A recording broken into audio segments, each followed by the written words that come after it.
La météo avait annoncé du ciel bleu et une belle journée ensoleillée. À 7 h du matin, le soleil est bien là. On l'aperçoit voilé par un brouillard, annonciateur d'un pic de pollution extrême. En Chine, on appelle cela airpocalypse, une pollution de l'air qui, chaque année, tue 1,5 million de personnes. Parmi la poignée d'endroits où l'on respire à peu près bien, il y a la British School.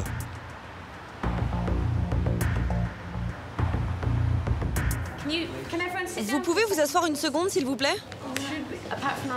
Pour 2 500 € par mois, on dispense ici une éducation à l'anglaise, mais surtout, privilège rare, dans un air sain. Chaque matin, une employée se connecte sur le site de l'ambassade américaine qui, heure par heure, communique le taux de particules fines, des polluants microscopiques en suspension dans l'air qui peuvent provoquer des cancers. Ce matin, le taux affiche 288 par mètre cube d'air. Quand le taux dépasse 200, les élèves de primaire ne sont plus autorisés à jouer à l'extérieur. Au-delà de 300, on sort le drapeau rouge. Tous les élèves doivent alors rester confinés et toutes les activités se font en intérieur. 1 heure plus tard, les drapeaux sont au rouge. Le taux de pollution vient de dépasser les 300. Par comparaison, à Paris, on déclenche la circulation alternée à 80. Les purificateurs d'air qui équipent les classes du sol au plafond sont mis en position maximale. Pour ne pas interrompre les cours de sport, on a installé un dôme gonflable d'air purifié. Coût de l'opération, 1 million d'euros.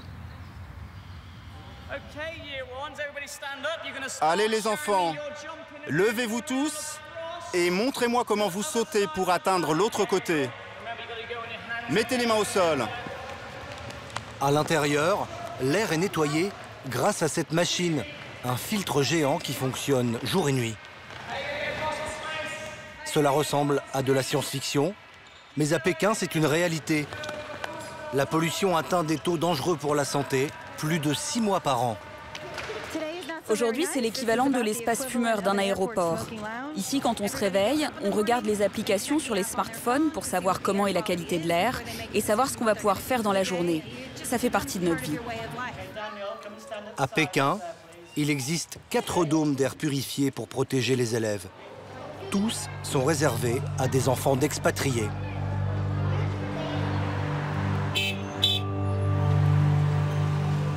Le reste de la population ne semble pas avoir conscience du danger invisible.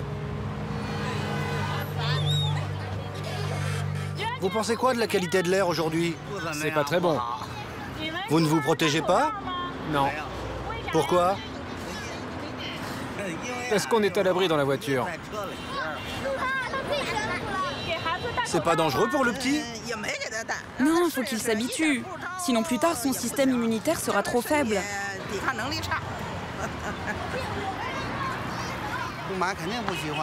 Quand l'automne arrive, la pollution devient grave. Pour se protéger, il faut boire de l'eau et manger beaucoup de poires. Cancer, AVC, maladie cardiaque, 4000 Chinois meurent chaque jour à cause de la pollution.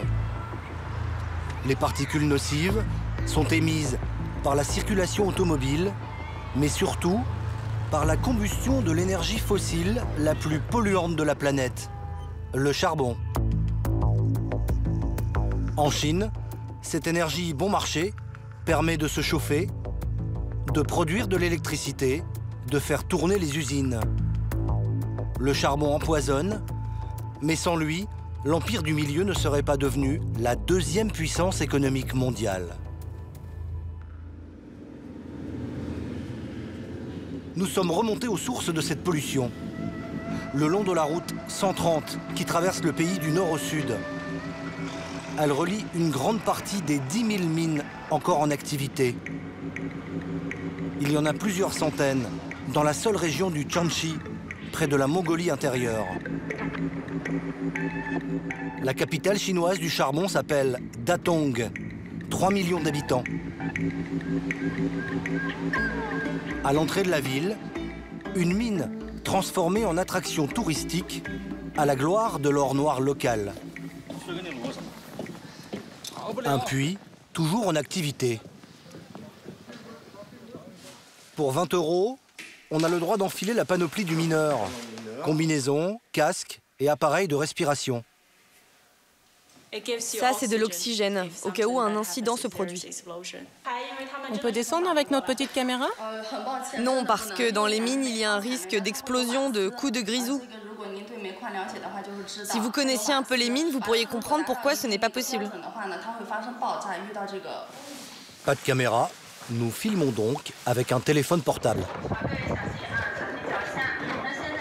La visite est tout à la gloire du charbon.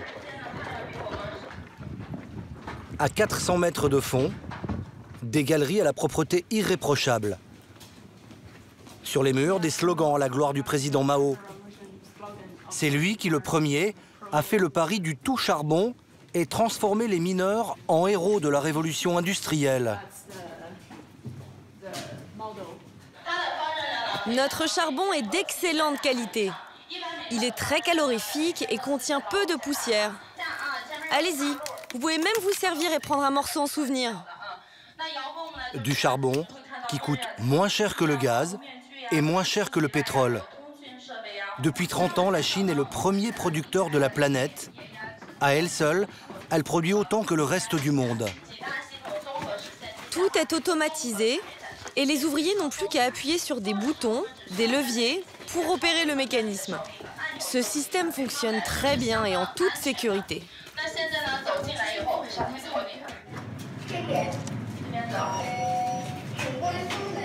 Tout au long de la visite, pas une seule fois, la guide n'a évoqué la dangerosité du charbon. Pour la population, comme pour les mineurs eux-mêmes. Pourtant, au-delà des 1000 accidents mortels qui se produisent chaque année au fond des puits, le charbon tue aussi en silence et ronge les hommes. Toutes nos demandes pour rencontrer des mineurs ont été refusées. Discrètement, nous réussissons à nous infiltrer dans une cité dortoir. Ici, pas de famille, mais uniquement des hommes venus de provinces reculées. Ils vivent à 6, entassés dans une pièce minuscule. Ils viennent juste de se réveiller. Dans 2 heures, ils redescendront à 800 mètres sous terre. Vous travaillez combien de jours? On travaille 20 jours par mois, mais ce sont de grosses journées. On est au fond plus de 10 heures par jour. Un peu comme si on travaillait 2 journées en une. Vous gagnez combien?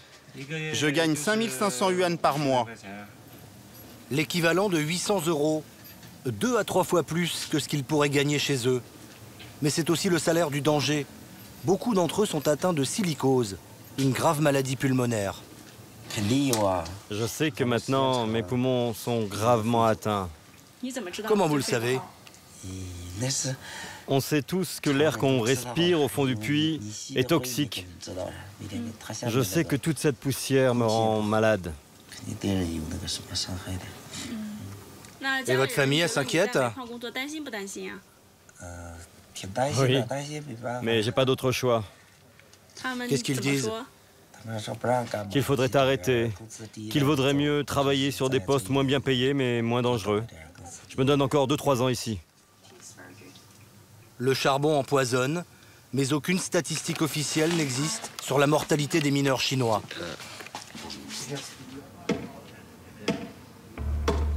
Dehors, le gardien du camp est en train de prévenir les autorités de notre présence. Mieux vaut partir.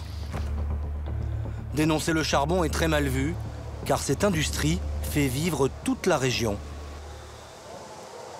Dans ce village voisin, la mine a été provisoirement fermée après un accident.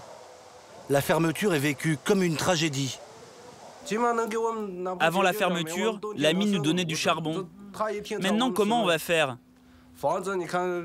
L'hiver approche, on a un petit bébé à nourrir. Et on n'a même plus de charbon pour se chauffer. Ces habitants, à eux seuls, résument le paradoxe de tout le pays. Un charbon indispensable à la survie, mais qui empoisonne à petit feu 1,5 milliard de Chinois. Autour de la ville de Datong, on croise partout des centrales thermiques au charbon comme celle-ci. Avec la croissance chinoise, ils sont construits une nouvelle par semaine. Ce sont leurs rejets, transportés par le vent, qui empoisonnent Pékin et d'autres grandes villes.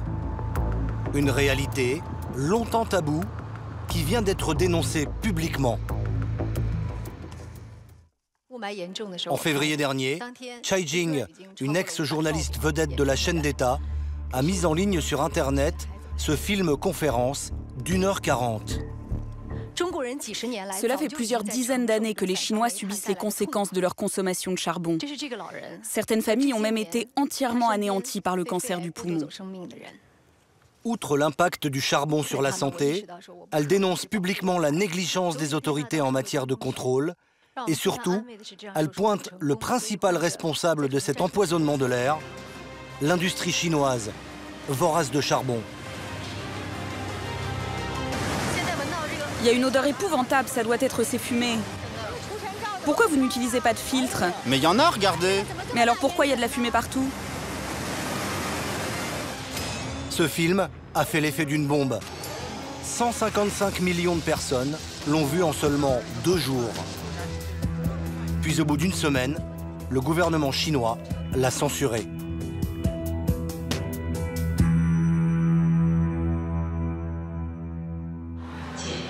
Mais l'ex-vedette de la télé chinoise n'est plus la seule à dénoncer la pollution.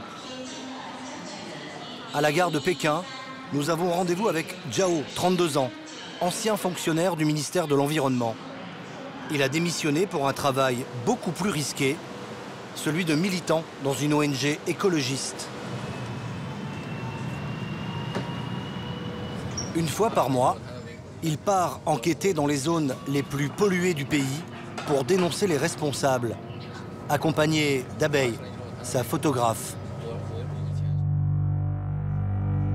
Certains de leurs clichés, publiés sur Weibo, le Facebook chinois, ont provoqué des scandales et même la fermeture de certaines chaînes de production.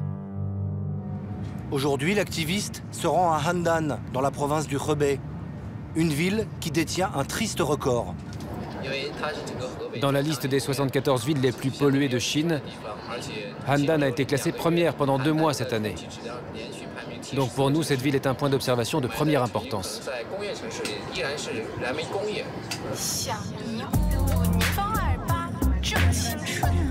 Handan et sa banlieue, 9 millions d'habitants. Capitale de l'acier depuis la fin des années 70, lorsque Deng Xiaoping, le successeur de Mao, a libéralisé l'économie chinoise.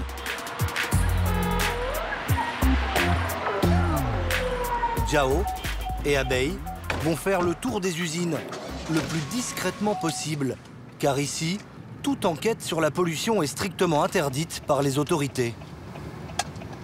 Plusieurs de leurs collègues ont déjà été arrêtés par la police et passés à tabac. On dirait qu'on ne peut pas aller plus loin. Sinon, on empiète sur le site de l'usine. Et si on essayait quand même de rentrer? Si on nous demande rien, on y va. T'en penses quoi? Ok, allons-y. Regarde cette fumée. Elle a une drôle de couleur. De là, on voit bien. Vas-y, prends des photos.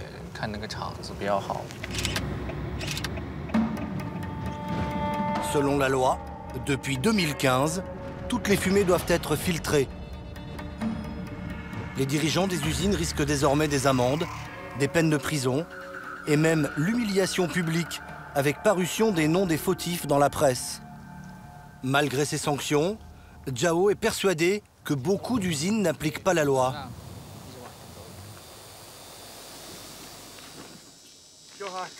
C'est pollué, hein? C'est bien l'aciérie Wenfeng qu'on voit là-bas? Oui, c'est ça. Et ça se passe comment au niveau de la pollution? En fait, c'est le soir où c'est le plus pollué. Ils continuent à travailler toute la nuit. Et c'est à ce moment-là qu'ils envoient le plus de fumée. Si la fumée devient noire, ça veut dire qu'il y a un problème. Et ça devient dangereux pour votre santé. L'activiste doit s'approcher au plus près pour faire quelques prélèvements de boue. Puis, il mesure la qualité de l'air avec un détecteur de particules fines. L'appareil mesure les PM2.5, des polluants invisibles à l'œil nu, mais particulièrement toxiques pour les poumons. Le compteur affiche 30 particules par mètre cube d'air, un taux étrangement bas. Les usines évitent de relâcher des fumées noires dans la journée. Elles se méfient, mais vous allez voir, elles attendent la nuit pour relâcher toutes leurs vapeurs toxiques. Selon Zhao, par souci d'économie, ces usines refusent d'investir dans des productions propres. Pour les confondre, il suffit maintenant d'être patient.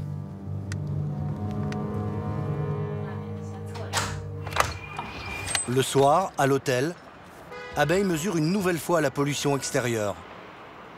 Et là, le compteur s'affole. Le taux de particules fines est passé de 30 à 295. Et la situation va encore empirer pendant la nuit.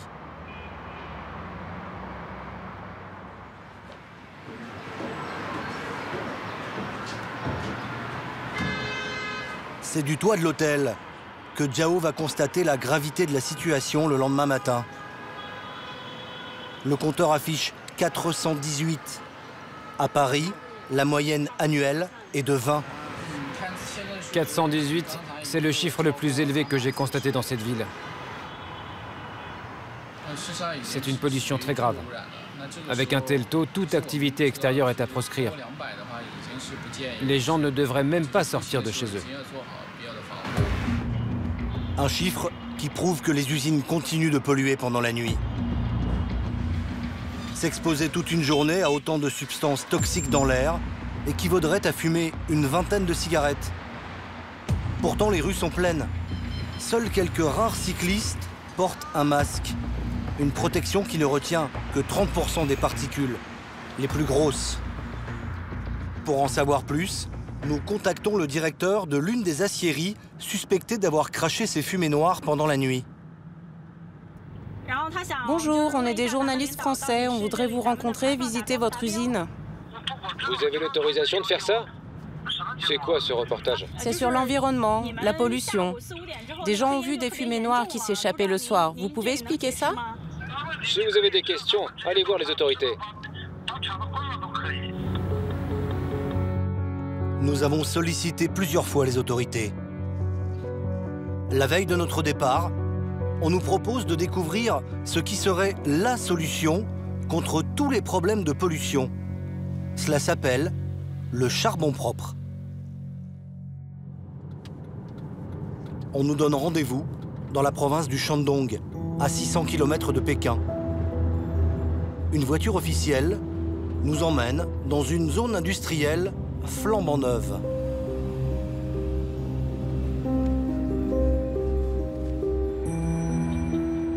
À l'intérieur de l'usine, tout est rutilant. Ça brille, tout est propre.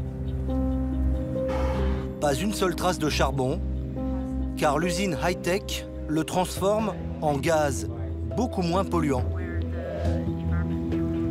Une technologie allemande améliorée en Chine. En sortant de notre usine, le gaz de charbon est transporté par ce tuyau qui alimente toute la zone industrielle. C'est un peu comme l'eau du robinet chez vous. Il n'y a qu'à ouvrir la vanne pour que le gaz coule. En mars dernier, le gouvernement a demandé à 40 usines de la région de passer au charbon propre, sous peine de fermeture définitive. C'est le cas de cette usine de goudron. Ça, c'est ce qui était brûlé avant que le gouvernement ne mette l'usine en demeure. Maintenant, on leur fournit notre gaz et comme vous voyez, ce charbon n'a plus aucune utilité. Utiliser du gaz de charbon coûte 10% plus cher.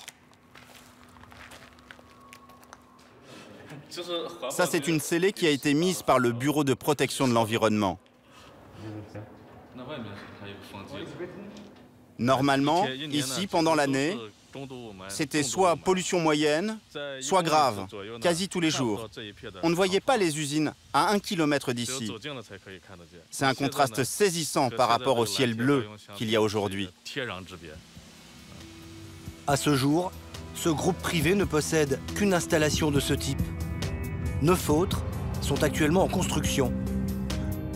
Une goutte d'eau face aux milliers d'usines qui continuent de brûler du charbon partout dans le pays. Le gouvernement chinois s'est engagé récemment à réduire de manière significative sa consommation de charbon, mais il a précisé que ça ne serait pas avant 2030.